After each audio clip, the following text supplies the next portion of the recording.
And you're going to. Good morning, and welcome to the Edge of Reason. I have now with me William Dettmer, Bill Dettmer, author of The Logical Thinking Process. And I want to talk to him about how he got into this and all of that. So, hi, Bill. Welcome. Hello there, Torsten. How are you? I'm just fine, thanks. I'm pleased to be with you today. Very good. So let me just ask you, Bill, first, because now you've been sort of the world expert in the logical thinking process for a long time. And what I would be interested in discussing with you a bit is how you got into this. As we know, the logical thinking process, it builds on certain methodologies from the theory of constraints.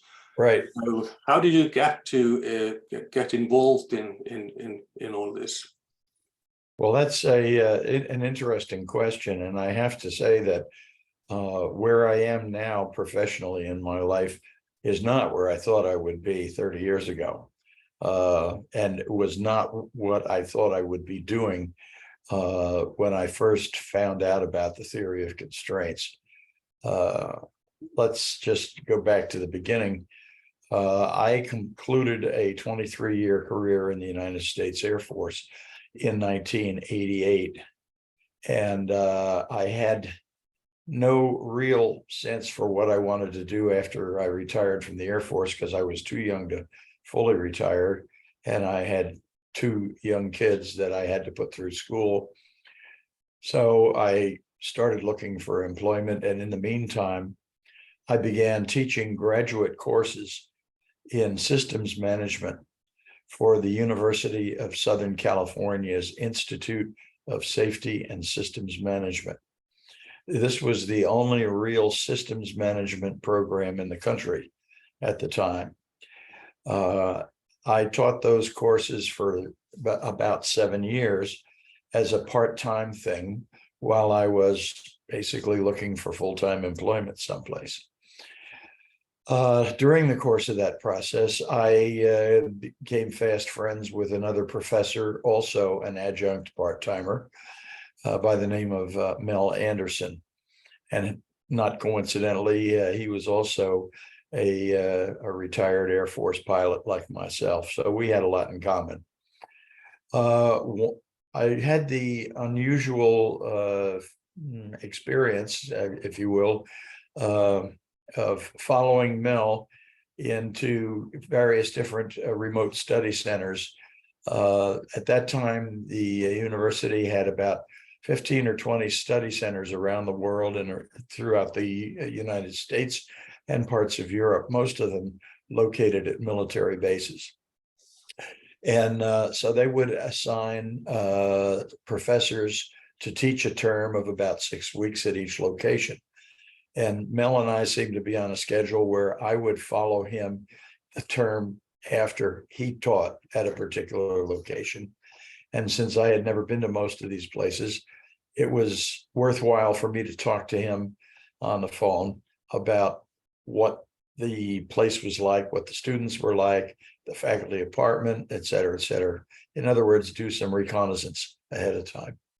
Mel and I hit it off really well. And one day when I called him to find out what it was like at one of these study centers, he said, well, I'm going to this presentation by a guy named Goldratt.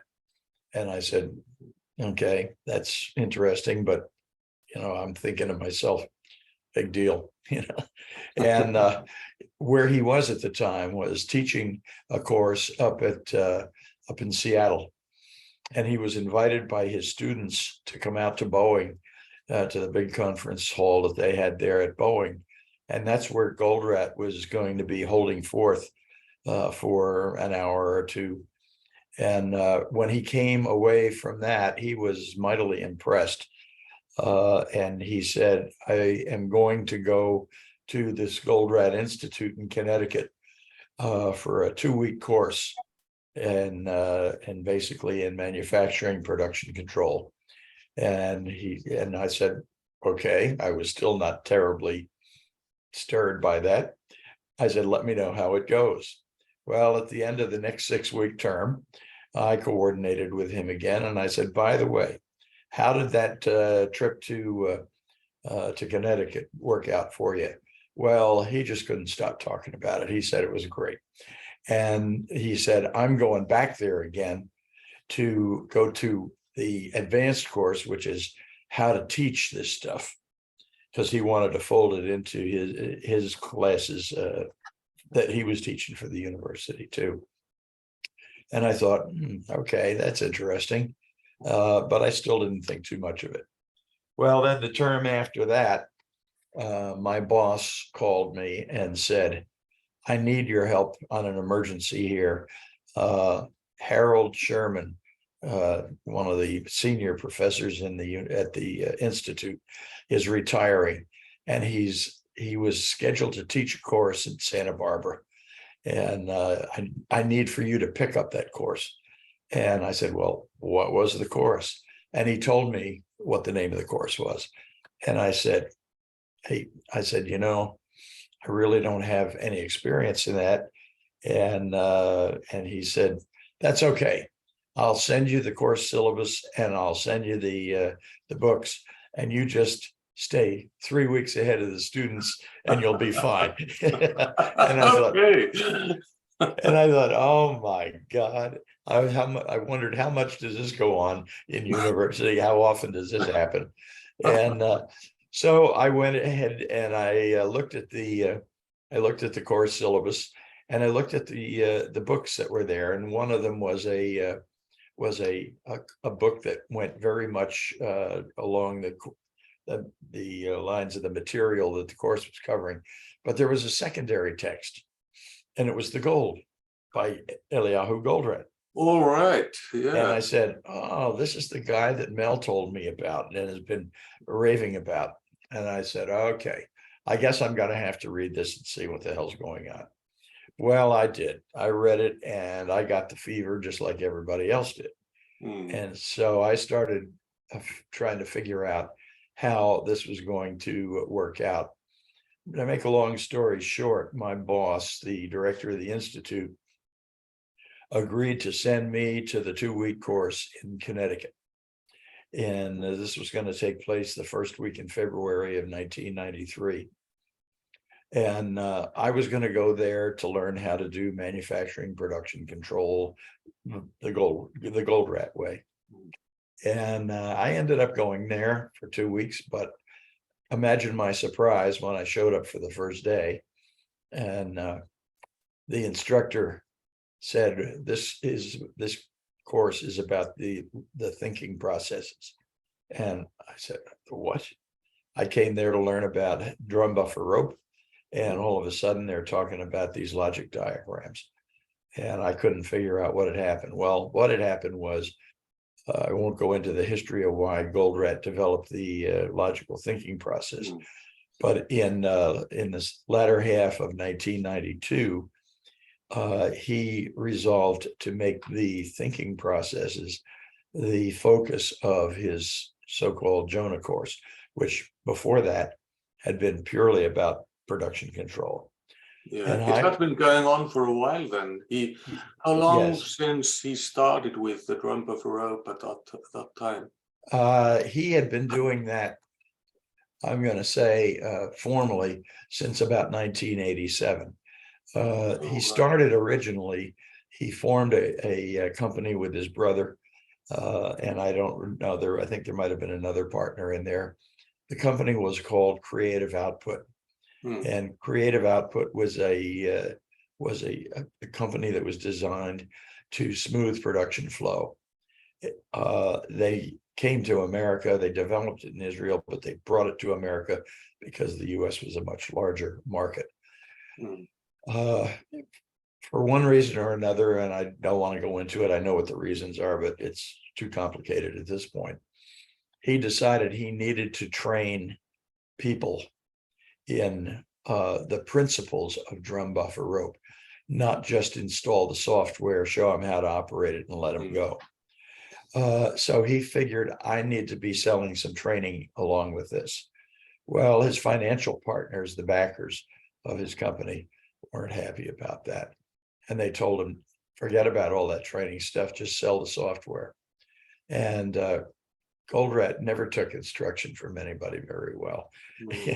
But to his credit too, because let's face it, had he done what other people wanted him to do, we never would have had the theory of constraints. No, Long story short, in 1986, the financial investors threw him out of his own company, and creative output collapsed within a year thereafter. In the meantime, Goldratt decided to form the Goldratt Institute, the Avraham Goldratt Institute, based in New Haven, Connecticut. And its goal was basically to teach people the principles of how to do drum buffer rope. And so basically he got into doing that. The thinking process developed when he realized that a lot of the companies out there, especially in the US, were not involved in production control. They were service companies. And so he started trying to solve the problems of service companies, and eventually, as in a process of doing so, developed the concept of the thinking process. So that was why he developed it. Yeah. Yes, that was the reason why he developed it, was basically to be able to see the big systemic picture, of which drum buffer rope was a part in production organizations, but it had virtually nothing to do with service organizations, which at that time were about 75% of the US economy. So, yeah, right. Yeah. So, but when you read the goal, those principles, basically, you see them. You see them being applied by Jonah in the goal. This way of approaching the problems and analyzing them and solving them. So this is it comes from there originally, doesn't it? In a way. Yes.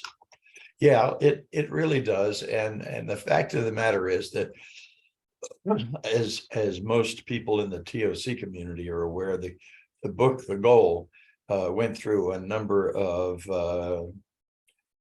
revisions and additions and so forth. By the time I got a hold of it in 1992, I was working on the second revised edition. And the first was in 1984 that he started writing it. And then the first edition came out in, I think, 86. And then, so by the time I got my hands on it, I think it was in the third iteration.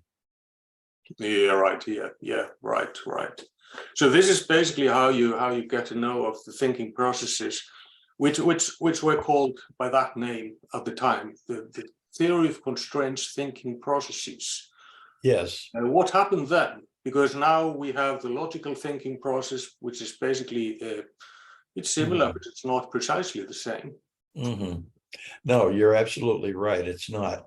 Goldratt was in a very exciting period of his life and the development of the Goldratt Institute, as they were expanding their reach into various different areas of industry and economic organizations in the US. He had a lot on his plate at one time, and the thinking process was the newest thing. By that time, drum buffer rope was fairly mature, well-developed, and understood. Thinking process, not so much. So over the course of the next few years, he emphasized the thinking processes. And that's when I basically came on board. And I realized that I couldn't be a master of everything in TOC. And it was the thinking processes that fascinated me. So I said, this is the area where I will choose to specialize. So what was it about it What Uh, fascinated you at the well, time? Was that it was related with your systems thinking work, or? absolutely it was. And in point of fact, I went to the training, the so-called Jonah course in 1993, expecting to learn production control the Goldratt way. What I found was a systems management tool that was potentially far more expansive and had far more potential in a wider range of organizations than just drum buffer rope. And I said, wow, this is really something. I can recall riding on the airplane back from the East Coast back to the LA area, which is where I lived at the time, and looking around at all of the passengers on the airplane and thinking to myself, man, I know a secret that nobody else on this airplane knows, and it could possibly change the world.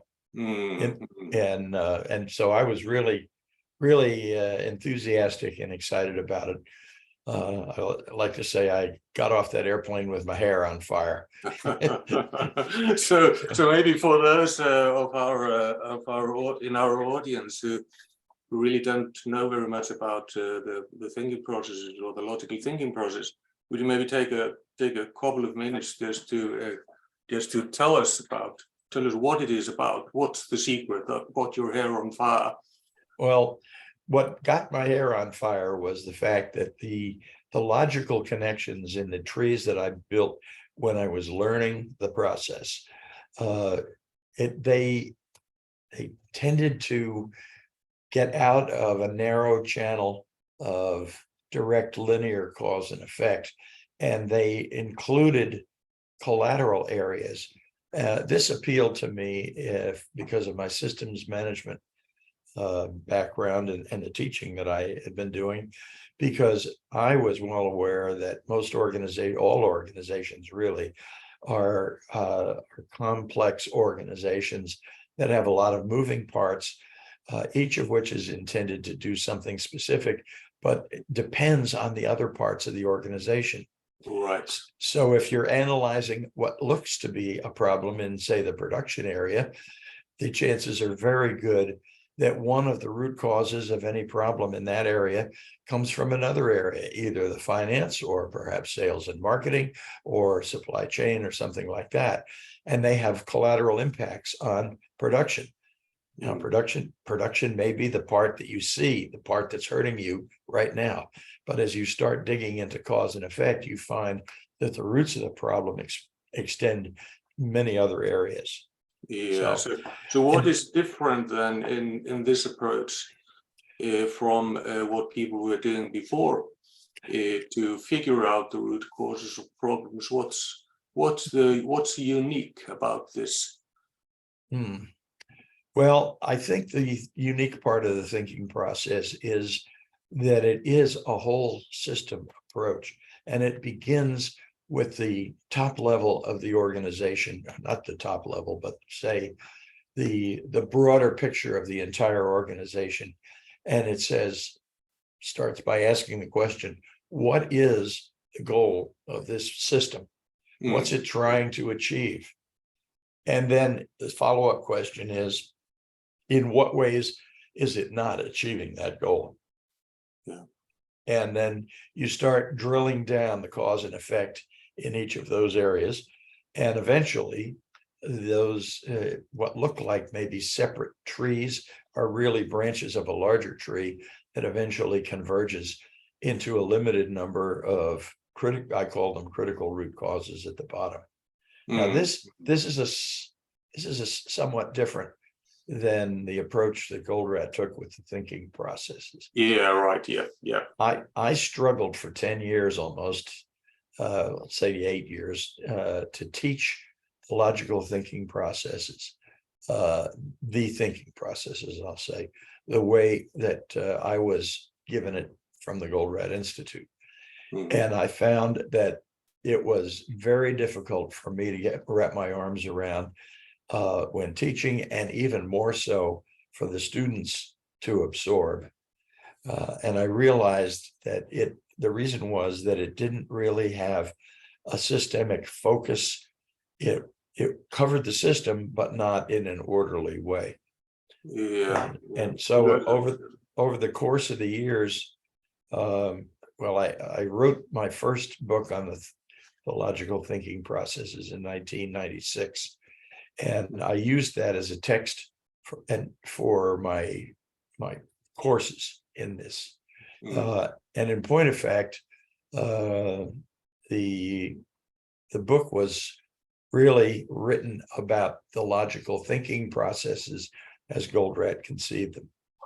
But over the next few years, as I realized, there were weak spots that made it more difficult for me to teach and more difficult for students to learn. I started making some changes in what I taught and how I taught. And the biggest one of these was the creation of what became known as the Gold Tree back in about 2002. And I even wrote a book about that for the development of strategy. And that was called Strategic Navigation. All right. Originally, I called that tool the Strategic Intermediate Objectives Map, but a colleague later on suggested it's a gold tree. And I thought, so you started off with a Goldratt tradition of long and opaque names. Yeah. Yes. And yes. Then, and then I got into calling it a gold tree. But the fact is that by the time 2004, 2005 came around, I'm now at the point of 9 years since I actively started consulting with this, and 13 years since I actually was teaching it. I was contacted by my publisher, who said, well, how about writing a second edition? You got some updates you want to put in? And I looked at it and I said, no, I don't want to do a second edition. I want to do a complete rewrite. Now, why did I decide this? Well, the original book that I wrote, called Goldratt's Theory of Constraints, when I published it, it was about that thick. And over the course of my 10 years of teaching the thinking processes, I started handing out supplementary materials that added new ways of doing things, new techniques, new examples, and so forth for the students. And I put them in a binder that I would hand out with the book. And these were to basically bring the outdated book up to speed to where it would be usable. By 2005, that binder was thicker than the book. And I said, it's time to rewrite this and fold all of that in. So in 2006, I rewrote the original Goldratt's Theory of Constraints, but with the addition of the gold tree and different approaches to the tools, I decided I got to call it something else because it's not the same. It works on the same principles and the concepts are all Goldratt's, but it's not the same. So I started calling it the logical thinking process, singular, because from a system standpoint, I look at the solution of problems, not as a series of processes, maybe sub-processes, but the overall process is what you get from the three, well, I call them 4 focusing steps. And the first one is why change. The second one is what to change. The third one is what to change to. And the fourth one is how to make the change. And the gold tree actually answers that first question as to why change. So and it's interesting when you think about it, actually, and not least thinking about Goldratt's first book, which incidentally is called The Goal, that in the original processes he didn't really have that focusing, first focusing step. But he didn't need it because he was totally focused on the manufacturing production process. Of course, yeah. And one of the most powerful parts of that, the goal, is after Alex gets the plant on a good drum buffer rope basis, he finds that he's got so much excess capacity that he's got a lot of steps in the process that are idle. Yeah. And so he says, okay. He goes up to the head shed, says to the sales VP, says, get me more orders. And so that is it's an intuitive switch from an internal constraint to an external constraint. Right. Yeah. And that was probably, I think, the most powerful lesson out of the book, is the fact that if you do it right, you're going to move your constraint completely out of your organization and to an area where you don't have much control over it. Yeah, right. Yeah. Mhm. Absolutely. I should make this one other comment regarding that particular concept, and that is my dear friend and colleague, Eli Schragenheim, from whom I learned more about drum buffer rope and how it works than any other place. He pointed out to me that the ideal situation for a company is to keep the organization, the organizational system, on the ragged edge of the boundary of the organization, so that I didn't say that right. What I meant to say to keep the constraint on the ragged edge of just barely going out, not even going outside the system boundary, but you push it to the edge so that you keep it inside the organization, but at its maximum productivity, so that you don't push it out where you have no control. You keep it inside where you do have control, but you maximize it. And as time goes on, you make little changes, the constraint will go outside. And then you take some action to try to pull it back in again where you have control over it. And then it becomes sort of an oscillation. And that was a very powerful lesson to me too. Yeah. So through this this whole process of learning and writing and so on, I guess you've got to know Goldratt quite well. Yes, as a matter of fact, that was kind of an interesting thing, the way that developed. I came back from my first experience at the Goldratt Institute in '93. As I said, I got off the airplane with my hair on fire. I was ready to run back into my graduate classes and start teaching the thinking process. The difficulty was that in an academic environment, you have to have some sort of reading material, which typically is a textbook. There was no textbook at the time. There were just the checklists for building the trees with no explanation for the steps or why you're doing them. And it's okay for somebody who spent 10 intensive days going through and interacting with an instructor and understanding this. But for a student in a university, they got to have something they can read first. Didn't exist. So over the course of the next year or two, I started writing all the rationale behind the steps and the steps themselves and building examples. And I was fortunate that the University of Southern California's bookstore had a print shop. And this print shop would print collections of materials that the instructors would say, they'd take a chapter out of one book and then a part of a chapter out of another book and a published paper, and they'd roll them all into a single, what they referred to as a course reader. And the students would purchase those along with the normal textbook to get the additional material the instructor wanted. So I went ahead and I said, I'm going to put together something along those lines. And I did. And the interesting thing is, by the time I got everything on paper with all of the diagrams, that course reader was about 1 inch thick.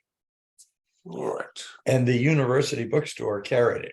And I made it a supplementary required reading for all of the courses that I took, because I would devote some class time in every course to teaching logical thinking. And so one day I get a telephone call from the bookstore, and he said, the manager said, we just got a call for an order for your textbook or your course reader. And I said, I'm not teaching next term. Why would you get that? Oh, it didn't come from a student in the university. It came from outside the university. And I said, really? Where did it come from? He said, it came from the Boeing library in Seattle. They want 30 copies. And they said, should we sell them? And I said, sure, why not? So they did. And then over the course of the next 6 months or so, the bookstore would sell more and more of these until by about early 1995, they had 450 of these copies sold outside the university to various different corporations and people. And that's when I figured, well, it's time to write the book commercially, because the bookstore isn't going to do this forever. That's not their job. So that's where I started writing the book. And of course, I started with the trees that I built in learning the thinking process at the Goldratt Institute. Right. And so that's how I got into the publication business. I decided, but the thing of it is, I didn't know how to get published. It happened that Goldratt was on a speaking tour of the U.S. In 1994. I think it was. Yeah, I think it was November of '94. He was out in Los Angeles at the Beverly Wilshire Theater in Beverly Hills. And I was teaching that term in Orange County. And he was going to be there on a night when I should have been teaching class. So a week ahead of time, I told all the students, no class next Wednesday night. But if you want some extra credit and you're willing to make the trip, come on up to the Beverly Wilshire Theater and listen to this guy. And about half the class showed up.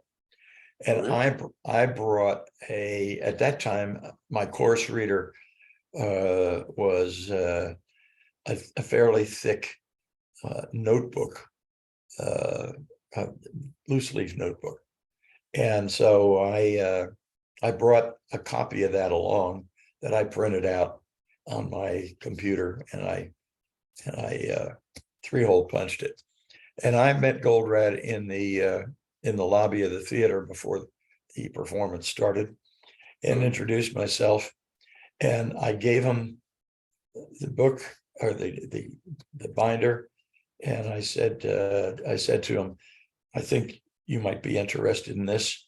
This is the book I wrote on how to build the logic trees.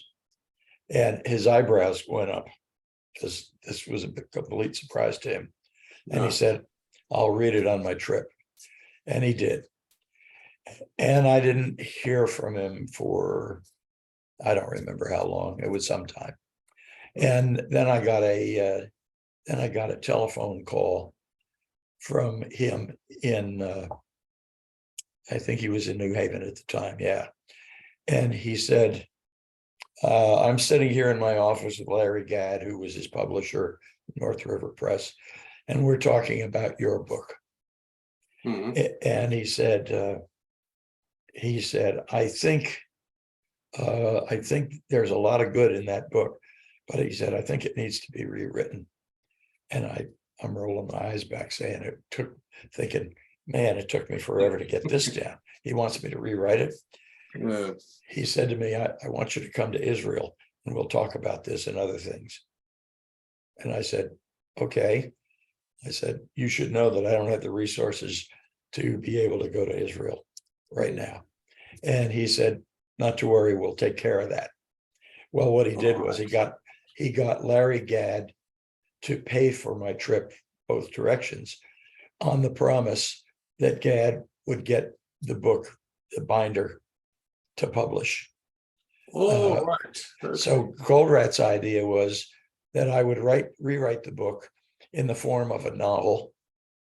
Novel. Yeah, I like the novel. He was really enamored of the novel approach to writing. And anyway, but he said, I want you to come on over and we'll talk about it.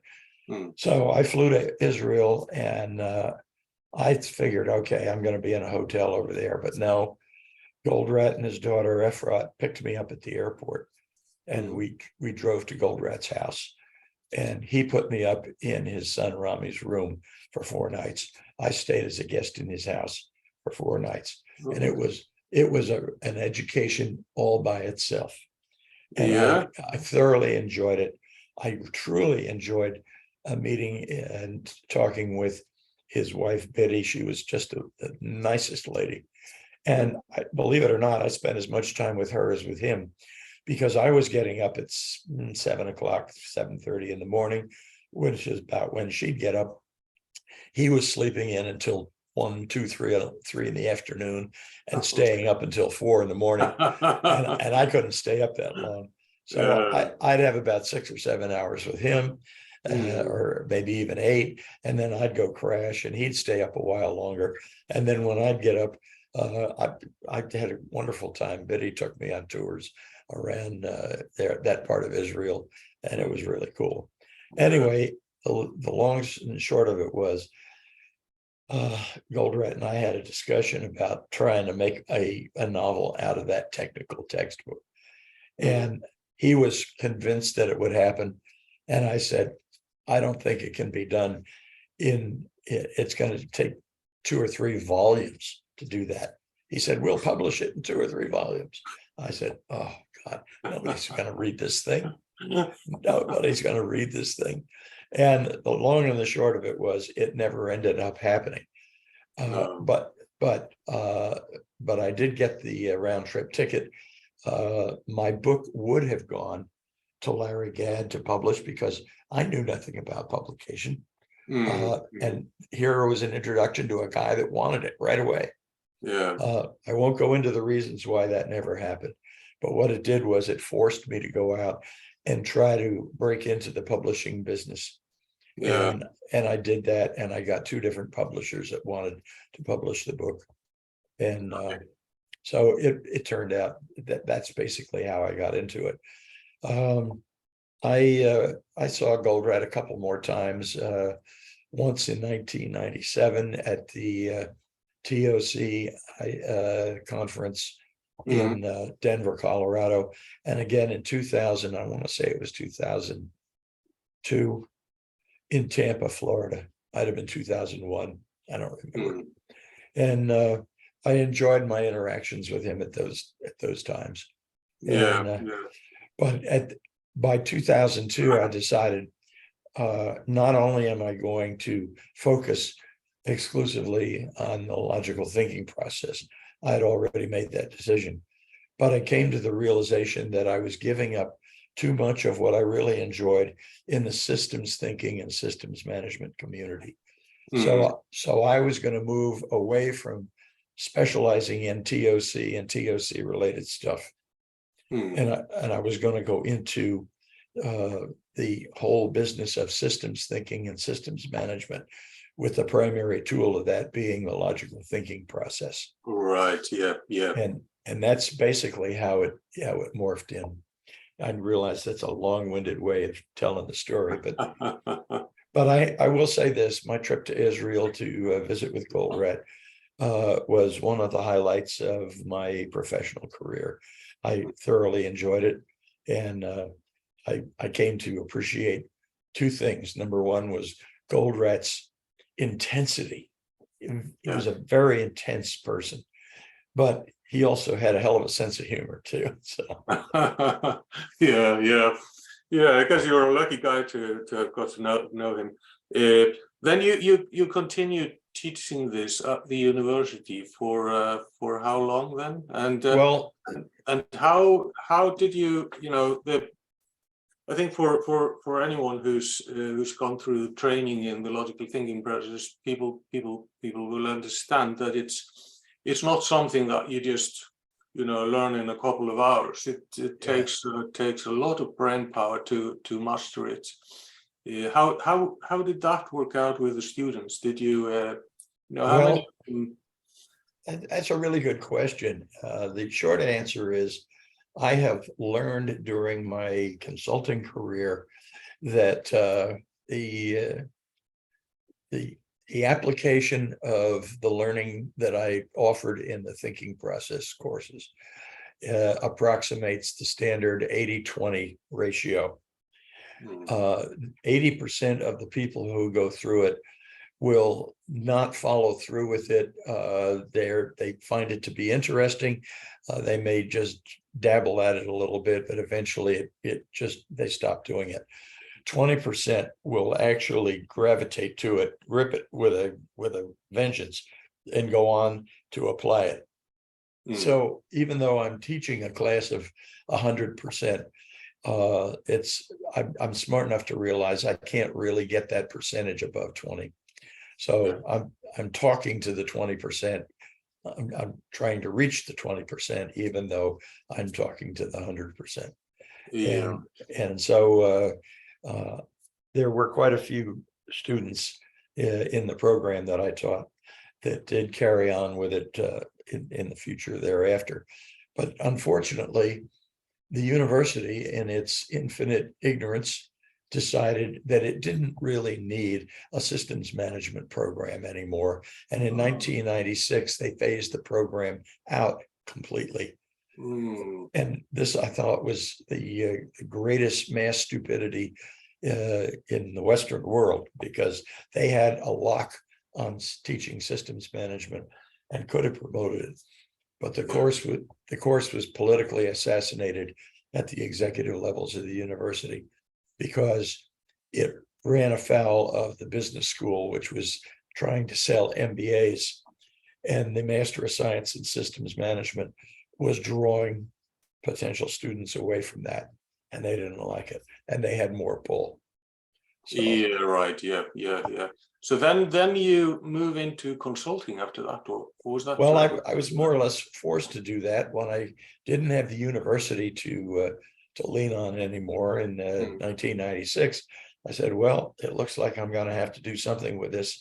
And I had come to the realization that there were a lot of people and a lot of companies out there who not only didn't know anything about the logical thinking process, but they were woefully ignorant of systems thinking and systems management, which was my strong suit from having taught for 8 years in the program. So I said, okay, I'm going to start offering systems thinking with the basis of the logical thinking process. And TOC, critical chain, and drum buffer rope, the thinking process, et cetera, et cetera. These were all in their heyday at the time, maximum notoriety and maximum popularity. And so there was no shortage of companies that wanted to bring me in to teach them. And, so I had that for quite a number of years until my practice my own consulting practice got built up.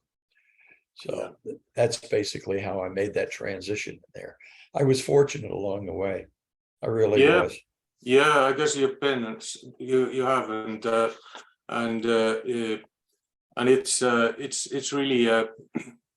it's really interesting how, to listen to how you get into this, and you've stayed basically. You stayed with this focus ever since. Yes.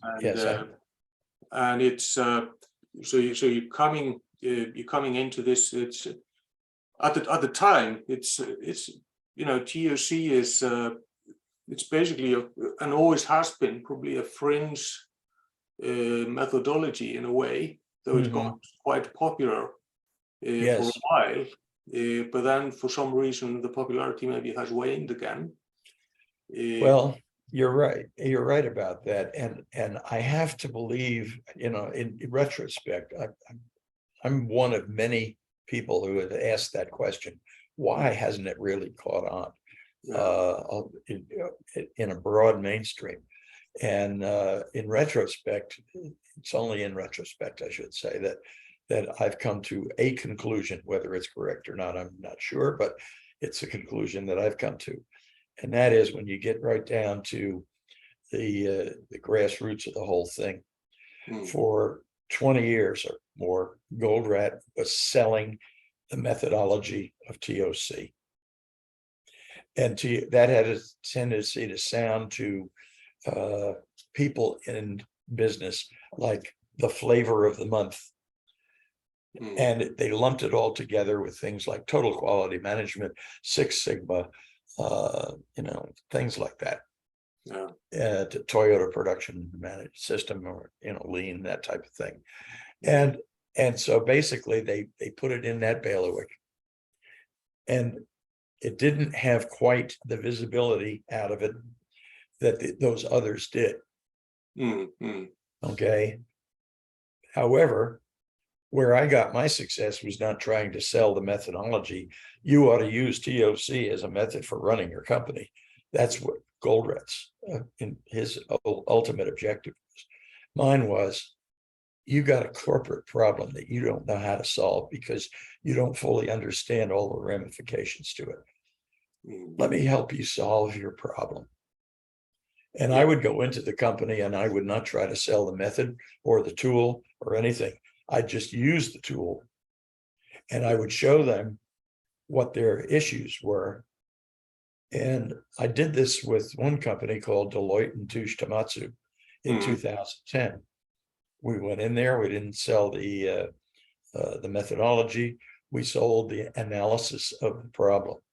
And when we got to the bottom of the gold tree and we briefed the CEO and chairman of this $10 billion corporation, he looked at the gold tree and he said, I've been looking for that for 25 years. Yeah. And then when we showed him the current reality tree and where it went down to the few critical root causes at the bottom, he said, we'll take it. And they took it and they ran with it. Now, they didn't even follow through with the rest of the thinking process. They just said, we'll take this problem tree and we'll solve it our way. And they did. Right. Yeah. And they succeeded. Yeah. So anyway, so that's this is a subject that I think would be really interesting to discuss with you. And you have those trees still? You have copies of them? Yes, okay. I do. And in point of fact, they were non-disclosure trees for 5 years after having been done. I still feel an ethical commitment not to reveal all of the trees, the entire thing, but I will typically show how extensive the tree is, and I'll sometimes zero in on parts of it so that people can see it. But I'm even though the 5 years is gone and the organization has changed rather dramatically, I still feel a little bit of an ethical obligation to of course, protect their interest. Yeah. But yes, I have those trees. Maybe sometime you want to do another one of these, I'll show you what it looks like. Yeah, excellent. So I think this is thank you for this well, it's my pleasure. Sort of helicopter view of your process. I think this is something that I hope will be interesting for my audience and to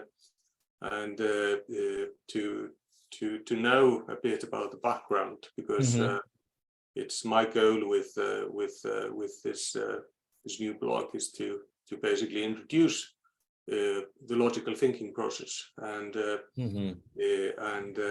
get people to understand and to appreciate it and to use it, because it's this is my feeling that is very important and maybe more important now than ever to try and get people to apply critical thinking. And even though it's it may be a tedious process, can be sometimes to go through all this, and we haven't really touched upon the nuts and bolts in all of this, which is the rules of logic. But I guess we could do that at another time. We could do that, yes. Go through that, yeah. And pursuant to that, let me mention something else, which I don't think you and I have ever discussed. My first two books, one was the Goldratt's Theory of Constraint. The other one was for another publisher, and it was called Breaking the Constraints to World-Class Performance. Now, both of those books are out of print now. But in the Breaking the Constraints to World-Class Performance, I built a chart in my research I discovered that there were many commonalities between the formal rules of logic and the categories of legitimate reservation that Goldratt uses to evaluate trees. So I asked myself, how do these things fit together? How do they compare? And so I actually built a chart that relates, it's a 2-column chart that relates all of the formal fallacies down the left side and all of the categories down the right side, and points across the line as to which ones, which of the categories of legitimate reservation relate to which of the formal fallacies. So believe it or not, the CLR have a definite definable basis in the original Aristotelian logic. Yeah, right. Yeah. And unfortunately, I don't have access to that here on the road, or I would send it to you right away. But I'll do that after I get home. Yeah. You're going to have to remind me, though. I'm really excited about seeing that, and that's Okay. is maybe something that might be worth publishing Mhm. on the blog.